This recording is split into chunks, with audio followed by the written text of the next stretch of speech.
ԵԱՏՄ 4 երկրների նախագահների հայտարարություն արեցին։ Հիմա մեր զրույցի տրամաբանությամբ, եթե շարժվենք, դա էլ ունի նախընտրական երանգ Հայաստանի համար։ Իհարկե ունի, եւ այստեղ նաեւ մյուս հանգամանքը կա իմ կարծիքով, որ օգտագործելով Հայաստանի առիթը, Ռուսաստանը ավելի շուտ իր մոտեցումները, այնինչ բարձրաձայնում է Հայաստանի նկատմամբ, իր մոտեցումները ավելի շուտ դրեց ԵԱՏՄ մյուս երկրների առաջ եւ այստեղ առանցքային է իմ գնահատմամբ Ղազախստանի, որովհետեւ մեզ մոտ տպավորություն կա, թե ԵԱՏՄ-ում Ռուսաստանի խնդիրը Հայաստանն է, ես կրկնեմ, ես չեմ կարծում, որ Ռուսաստանի խնդիրը Հայաստանն է։ Ռուսաստանի համար մեծագույն մարտահրավերը եղել է, կա եւ մնում է Ղազախստանը, որպես կենտրոնասիական խոշորագույն պետություն իհարկե, որը իսկապես ունի բավականին մեծ ներուժ, եւ նաեւ որպես մի պետություն, որտեղ շատ ակտիվ են առանցքային աշխարհաքաղաքական խաղացողներ եւ Ռուսաստանի համար նաև երկու հիմնարար այսպես մարտահրավեր բրիտանացիները եւ թուրքերը եւ այս տեսանկյունից Ղազախստանի հանդեպ գերակայությունն է Ռուսաստանի գլխավոր խնդիրը։ Այդ 4-ի հայտարարության առանցքային այսպես շերտերից մեկը իմ կարծիքով հենց դա էր՝ դնել այդ շեշտադրումները 4-ի սեղանին եւ ստանալ ստորագրություն, այսպես ասած, համատեղ ստորագրություն, օգտագործելով Հայաստանի առիթը։ Եվ դրա համար նշում եմ, որ Հայաստանը ավելի շուտ առիթ էր այդտեղ, քան պատճառ այդ հայտարարության։ Լավ, բա հանրաքվե առաջարկելը ինչ տրամաբանությամբ դիտարկենք։ Եթե Հայաստանին հանրաքվե են առաջարկում Եվրամիություն, թե Եվրասիական միության միջև ընտրություն կատարի, պետք է հայ ժողովուրդը կատարի, կարող ենք հետ գնալ 2013 թվական, նույն առաջարկը կարող էին անել այդ ժամանակ։ Էլի թող հայ ժողովուրդը ընտրեր, Բաքսային միություն է մտնում, թե գնում է, ավարտում է Եվրամիության հետ իր պայմանագրային, այսպես ասած, այդ ամբողջ տարիների աշխատանք։ Կարծում եմ, այստեղ մի հանգամանք է էական, որ ի տարբերություն 2013 թվականի, 2015 թվականից հետո Հայաստանի սահմանադրության պահանջն է հանրաքվեն։ 13-ին այդպիսի պահանջ Հայաստանի սահմանադրությունը չուներ, 15-ի փոփոխությամբ այդ պահանջը կա, վերպետական կազմավորումներին անդամակցությունը պետք է վճռվի հանրաքվեով։ Եվ հնարավոր է, որ Ռուսաստանը օգտագործում է հենց այդ հանգամանքը, այդ հարցը բարձրացնելիս, որովհետև դա Ռուսաստանի կարծիքը չէ նույնիսկ։ Այսինքն մեր սահմանադրության նյուանսները այդ խորությամբ գիտեն Ռուսաստանը։ Դե դա բացահայտ գրված հոդված է, ես կարծում եմ իրենց համար դժվար չէ ուսումնասիրել Հայաստանի սահմանադրությունը եւ ինչպես օրինակ մեզ հետաքրքրող հարցերում մենք անգամ Ադրբեջանի սահմանադրությունը կարող ենք իմանալ, զարմանալի չէ, որ ռուսներն էլ իրենց հետաքրքրող հարցերում Հայաստանի սահմանադրությունը մանրամասն դիտարկեն։ Եվ այս տեսանկյունից Նիկոլ Փաշինյանն էլ հայտարարեց օրեր առաջ քարոզարշավի ընթացքում, որ ժողովուրդն է որոշելու։ Բայց ինչն է այստեղ հատկանշական էս իմաստով։ Տեսեք, Նիկոլ Փաշինյանը ամենևին դեմ չէ հանրաքվեին, բարձրապես ասում է, որ կանեն այն ժամանակ, երբ դրա անհրաժեշտությունը առաջանա։ Եվ մենք չգիտենք դրա անհրաժեշտությունը երբ կառաջանա, եւ պետք է հետեւյալը դիտարկենք։ Եթե հարցը գնաց հանրաքվե, ինչպիսին է լինելու դրա արդյունքը։ Որովհետեւ հանրաքվեի չափանիշները բավականին բարձր են եւ մասնակցության իմաստով, եւ նաեւ այոյի իմաստով։ Եվ այստեղ պետք է դիտարկել հետեւյալը, երբ օրինակ Նիկոլ Փաշինյանն էլ ընդունում է հանրաքվեի գաղափարը եւ ասում, որ ինքը չէ որոշողը, ժողովուրդը պետք է որոշի։ Իսկ հնարավոր է արդյոք խորհրդարանի ընտրությունից հետո, եթե Նիկոլ Փաշինյանը պահում է վարչապետի պաշտոնը եւ իշխանությունը, իսկապես արագ նախաձեռնվի այդպիսի մի հանրաքվե եւ պարզապես փակվի Եվրամիության հարցը, որովհետեւ Նիկոլ Փաշինյանը ինքն էլ շատ լավ գիտե, որ այդ հարցը իրականում չկա օրակարգում եւ չի էլ լինելու, դա շատ լավ գիտե եւ պատկերացնում է նաեւ կարծում եմ Բրյուսելը, իրենց համար բացարձակ պետք չէ Հայաստանի անդամակցություն։ Դա գիտե նաեւ Մոսկվան, այսինքն այստեղ հարցը բոլորովին այլ նշանակություն ունի, քան բուն իմաստով շոշափվում է։ Եվ հանրաքվեի միջոցով Նիկոլ Փաշինյանը կարող է առանց անձնական պատասխանատվությունը դնելով ժողովրդի վրա, ինչպես արել է մինչև հիմա բոլոր վճռորոշ հարցերում, ընդհանրապես ազատվել այդ խնդրից, որը օգտագործում է նախընտրական process-ում, կհավաքի այդ տրամադրությունը կրող էլեկտորատի ձայները, իսկ հետո արդեն այդ օրակարգից ազատվելը կլինի Նիկոլ Փաշինյանի համար անհրաժեշտություն։ Ես կարծում եմ, այս սցենարը մեղմ ասած պետք չէ դուրս թողնել ուշադրությունից։ Москву это беспокоит, но вот мне кажется, что это беспокойство какое-то странное, потому что ведь Путин же, ну, у него много хороших экономистов рядом, которые могут подсказать, уже прекрасно понимает, что технологии производства в Армении такие, что они адаптированы к постсоветскому пространству, к ЕАЭС. И поэтому вот представить себе, что вся эта армянская продукция вдруг там пойдет куда-то на европейский рынок, ну, это как бы несерьезно. То есть Армения технологически связана с постсоветским пространством. Она пытается создавать новые связи с там, ну, хотя это как бы звучит не очень хорошо, но тем не менее с тюркскими странами, с Азербайджаном, с Турцией, с Центральной Азией, с Ираном. То есть спектр достаточно широкий. Но при этом мы все прекрасно понимаем, что большая часть товаров, конечно же, идет до сих пор в постсоветское пространство. Поэтому вот с точки зрения технологии вот эти обеспокоенности, они не очень понятны. С точки зрения политики они более понятны. Եթե ռուսական շանտաժը, տնտեսական շանտաժը Հայաստանը կարողանա չզոկացնել, հետո պետք է Ռուսաստանը փնտրի մեզ։ Նայեք, Ռուսաստանը չզոկացնել նշանակում է մենք գտնենք այն շուկան, որին արժանի ենք այսօր։ Ռուսաստանը շատ կուզենար, որպեսզի Հայաստանը շուտ իրականացնի ռեֆերենդում հանրաքվե Եվրոպայի եւ Ռուսաստանի միջեւ, որովհետեւ թվականին ինչի չէին նույնը ասում։ Որտեղ այն ժամանակ ունեին լծակ Սերժ Սարգսյանի վրա եւ կարող էին մի գիշերվա մեջ ստորագրել տալ։ Հիմա, քանի որ չկարողացան նույնիսկ պատերազմի միջոցով հայ ժողովրդին պարտադրել ընտրել վատի եւ վատագույնի մեջ վատագույնին եւ հայ ժողովուրդը ընտրեց վատին, այսինքն Նիկոլ Փաշինյանը շարունակեց իշխանավարել, կառավարել Հայաստանը, այլ ոչ թե Կրեմլի ցանկալի անձինք, իսկ Կրեմլի համար Նիկոլ Փաշինյանը ընդունելի չի, որովհետև ժողովրդի կողմից իշխանության եկած թեկնածու է միայն այդ պատճառով։ Կրեմլը չի կարող հանդուրժել, որպեսզի լեգիտիմությունը իր վասալական, գավառական պետություն, իր գավառներում, այսպես ասած, ինչպես իրենք են ընդունում, որպեսզի լեգիտիմությունը լինի ժողովրդից։ Լեգիտիմություն հաղորդողը իշխանությանը պետք է լինեն իրենք։ Բելարուսի պես։ Այո, եւ ոչ միայն Բելարուսի, հետսովետական պետություններում մինչև 18 թիվը մենք էլ էինք, մարդիկ գնում էին Մոսկվա, իրենց լեզվով ասած դաբրո ստանալու, որպեսզի գան այստեղ իշխեն։ Իհարկե Մոսկվան մի կենտրոն չէր, մի քանի կենտրոններ էր, թվում նաեւ Վլադիմիր Վլադիմիրովիչի օրոք, չնայած կարողա թվա թե այդքան էլ այդպես չի, բայց այնուամենայնիվ ինչ որ մի մակարդակից վերև մի կենտրոնն է, բայց դրանից ներքև կենտրոնները տարբեր են, բազմազան են։ Եվ մենք շարունակում ենք մնալ այդ վասալական պետությունը, որը դե յուրե ինքնիշխան էր, դե ֆակտո ոչ։ Հիմա իրանց ինչպես Սաակաշվիլի դեպքում էր, անընդունելի է, որպեսզի ժողովրդի կողմից իշխանություն ձևավորվի, որովհետև դա ուղիղ սպառնալիք է ռուսական աշխարհի կայսրության գոյությանը։ Եթե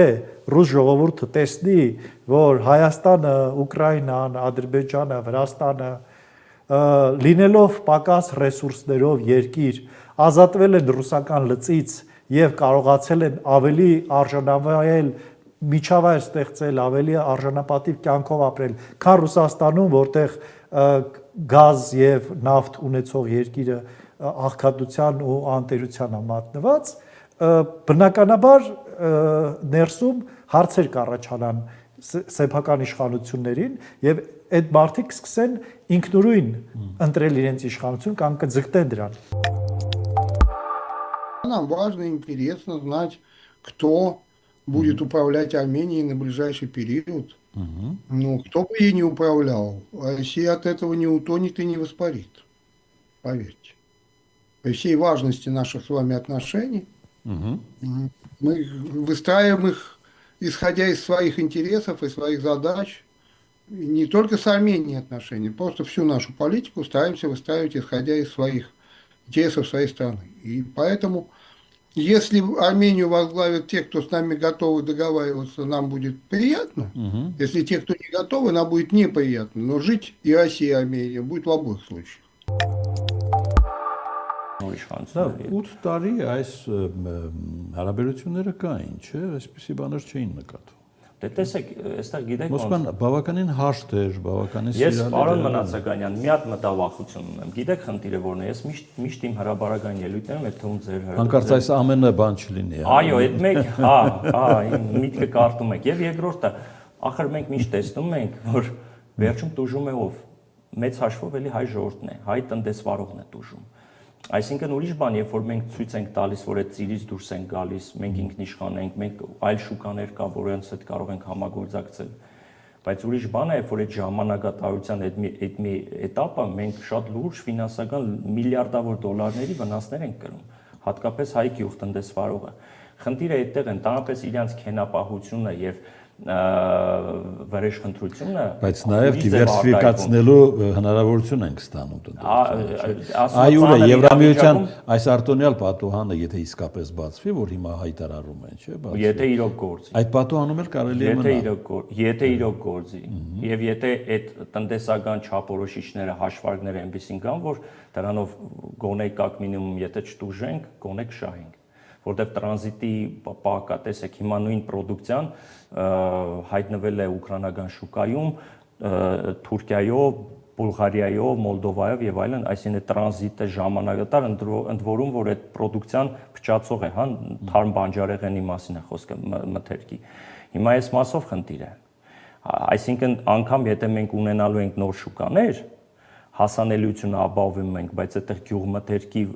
որակական հատկանիշի որակը գցելն է, ժամկետների մեջ չտեղավորվելն է, տրանզիտի լոգիստիկայի։ Դա գործիք չի Հայաստանին ճնշելու։ Միանշանակ տուժում է ով ժողովուրդը, հիմա իրան գիտեք ինչ մեթոդ են կիրառում, իրենք կպնում են հայ ժողովրդի ջեբին ֆինանսական վնաս տալուն, որ ժողովուրդը այդ Մեդվեդևի հայտնի խոսույթը, Մեդվեդևն է, չէ՞, ասում է, որ րոպեին գազը թանկանա, մտերքը թանկանա, ժողովուրդը ելնելու է Ռադանի այս իշխանությունները։ Նու իրանց տրամաբանությունը այդ դրա մեջ է։ Դա այն Մեդվեդևն է, որ նաև նախագահ է եղել, չէ՞, Ռուսաստանում։ Դե, հա? Դե, իր կտրուկ հայտարարություններով հանդերձ, ամենայն դեպս դա ընդունենք, որ դա նաև ռուսական դիրքորոշումն է։ Ну, сначала дождаться, чем кончатся выборы. Ага. Потому что если действующий премьер-министр свою позицию сохранит, ну, отношения будут развиваться вот в том духе, как они развиваются. Причем здесь важно подчеркнуть, что это началось-то не перед выборами, это началось давно. Уже давно парламент Армении принял закон о вступлении страны в Европейский Союз. Уже давно вся государственная пропаганда в Армении рассказывает про то, как плохо Армении с Россией, как хорошо будет с Европейским Союзом. Так что очевидно, что если Никол Лавович Пашинян сохранит власть, то этот курс и продолжится. Ну, соответственно, продолжится и российский курс, который сейчас состоит в том, чтобы дать понять официальному Еревану, что невозможно одновременно вступать в Европейский Союз и быть членом Евразийского экономического союза. Я думаю, что здесь своим чередом будет развиваться и процесс внутри самого Евразийского экономического союза. Какие-то решения, видимо, будут готовиться к следующей встрече на высшем уровне в декабре. В самом деле, если Армения, например, может заморозить свое участие в ОДКБ, хотя юридически никакой заморозки не предусмотрено уставом организации, то почему невозможно заморозить членство Армении в Евразийском экономическом союзе, например? Որևէ պետական որոշում Հայաստանից տարած հանձնել Ադրբեջանին գոյություն չունի։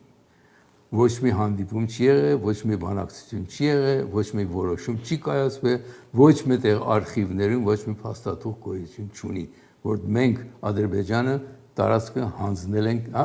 Հայաստանը տարածքը հանձնել Ադրբեջանին։ Բայց ինչու է առաջացել փոխանակման հարցը։ Հա, հիմա կասեմ ձեզ։ Փոխանակման հարցը ստեղ տարբեր խնդիր է։ Փոխանակման հարցը 3 ադրբեջանական անկլավները Հայաստանի տարածքում շուտ 45 քառակուսի կիլոմետր են։ Ընդհանուր տարածքը միասնական։ Արցվաշենը առանց այդ ճանապարհի շուրջ 42-3 քառակուսի կիլոմետր։ Այսինքն եթե այդ ճանապարհն էլ լրացնենք, դրանալ այդ 45 կիլոմետր հանգիստ կլրացնի։ Այսինքն հավասար է երկրամ մակերեսով անկլավները Հայաստանի մեջ եւ մեր անկլավը Ադրբեջանում, այսինքն խնդրին ձեռք չտալը տրամաբանական է շատ։ Դա դրանց ձեռք չտալը շատ տրամաբանական է։ Եվ եթե երկու ալտերնատիվ կա, մեկը դրանք հանձնում ենք, մեկը դրանք չենք հանձնում։ Եթե մենք հանձնում ենք, մենք ինչ կկորցնենք։ Այդ երեք անկլավներից, որ Ադրբեջանը ունի մեր տարածքում, ասկիպանան ամբողջովին դատարկ եւ ոչինչ գոյություն չունի, դրանից ոչ մի կանգուն շինություն էլ չկա, դաշտեր են արոտավայրեր եւ այլն։ Բարխուդարլուում անկյունում այդ կայան փոքր գյուղ կա, որը երկաթուղու գծի կայանն է այնտեղի դեպի Ղազախ միացնող, որը չի աշխատում, այդ գյուղն էլ հետեւաբար համարյա աշխատելու բան չունի։ Նրանց երրորդը գալիս է Տիգրանաշենը, որը գտնվում է Երասխից դեպի Արենի գնացող ճնստած այդ ճանապարհի մայրուղու վրա։ Առաջին ինչու պիտի այդտեղը մայրուղու ճանապարհը Ադրբեջանին տրվեր, դա հայտնի չէ։ Հետո կասեմ Ալիևը դրա մասին ինչ ասեց, որ 200 տարի այդ շրջանում թուրքեր են ապրել, ադրբեջանցիներ են ապրել, հետևաբար դա մեր է պետք է լինի։ Բայց 200 տարի առաջ Ադրբեջան գոյություն չուներ, որ ադրբեջանցի ապրեր այնտեղ։ Եվ եթե այդ ձև ենք մոտենում խնդրին 200 տարի ադրբեջանցի ապրում, ադրբեջանական անկլավ կլինի, այն ժամանակ Լեռնային Ղարաբաղում 2000 տարի է որ հայություն է ապրում, ամբողջովին Լեռնային Ղարաբաղը պիտի հայկական անկլավ լինի Ադրբեջանում։ Այդ խոսքը այլևս իրանք չեն կրկնել, չեն շարունակել։ Քանի որ իրանք տեսնում են, եթե նման առաջարկ լինի, հակառակ առաջարկներ կա։ Գալիս ենք երկրորդ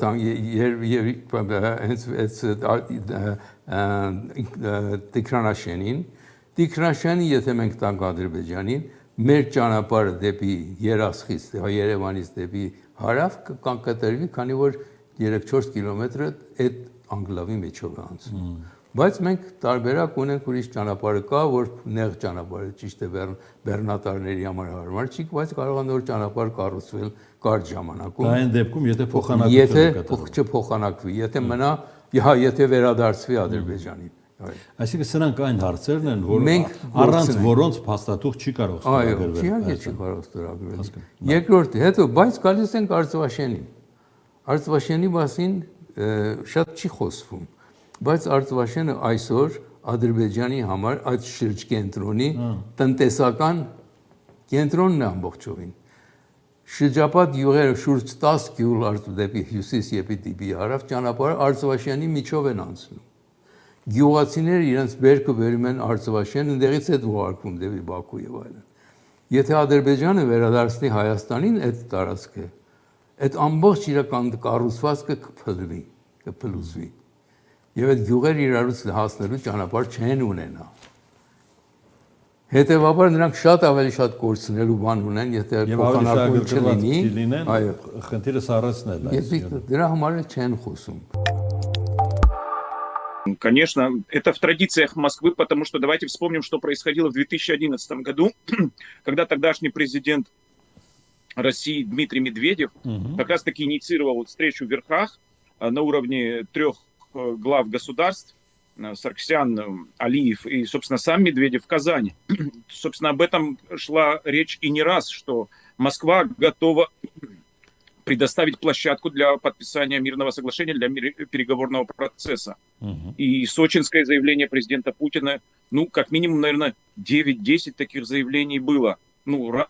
которые делали чиновники и государственные деятели разного уровня. Это естественный процесс, когда Москва хочет быть, желает быть посредником и предоставляет свою территорию для того, чтобы этот процесс был урегулирован. Я думаю, нормально. И в рамках существующих международных компромиссов, такого дипломатического международного противостояния, я думаю, за процесс урегулирования в Закавказье вот этого базового конфликта идет борьба между сверхдержавами, между державами крупными. Я думаю, такое заявление звучало, кстати, из уст Макрона, если мне не изменяет память. ну, единственное, может, Эрдоган не делал заявления, а такие крупные государства всегда делают заявления, когда предлагают свои площадки для мирного урегулирования. Это же капитализация политическая и международная растет очень сильно от этого. Ну да. В Армении последний день предвыборной кампании, Владимир. А в течение этой кампании армяно-российские отношения успели кардинально измениться. Да? Где причина? Выборы? Причина выборы? Нет, конечно, выборы не являются причиной. Скорее, выборы являются следствием. По-моему, я в вашем эфире говорил, что отношения будут ухудшаться. Я думал, может быть, они будут чуть-чуть медленнее ухудшаться. Хотя, в общем, сказать, что сейчас медленнее, что быстрее, это достаточно сложно, потому что событий происходит много. Для меня этот сценарий все время был основным, он, собственно, и реализуется на сегодняшний момент. Что касается выборов, я, собственно говоря, за ними особо не следил. Я думаю, что Пашинян от власти не уйдет, но опять-таки скажу, что это не прогноз, это просто так ощущение. Никакого принципиального интереса почему-то у меня сами по себе выборы не вызвали. Скорее всего, потому что слишком обычный сценарий уже для последнего времени. Арман, причина выбора или все-таки сближение с ЕС? Как мотивирует российская сторона? На фоне выборов, конечно, риторика,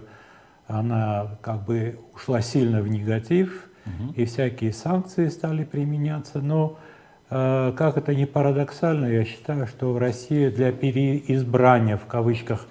Пашиняна сделала максимум, больше, чем президент Трамп и больше, чем Евросоюз вместе взятые. Хотя они, то есть очевидно, этими действиями, да? Несомненно, потому что если Соединенные Штаты и Евросоюз работают на позитивной волне поддержки прямой Пашиняна, Россия в данном случае использовала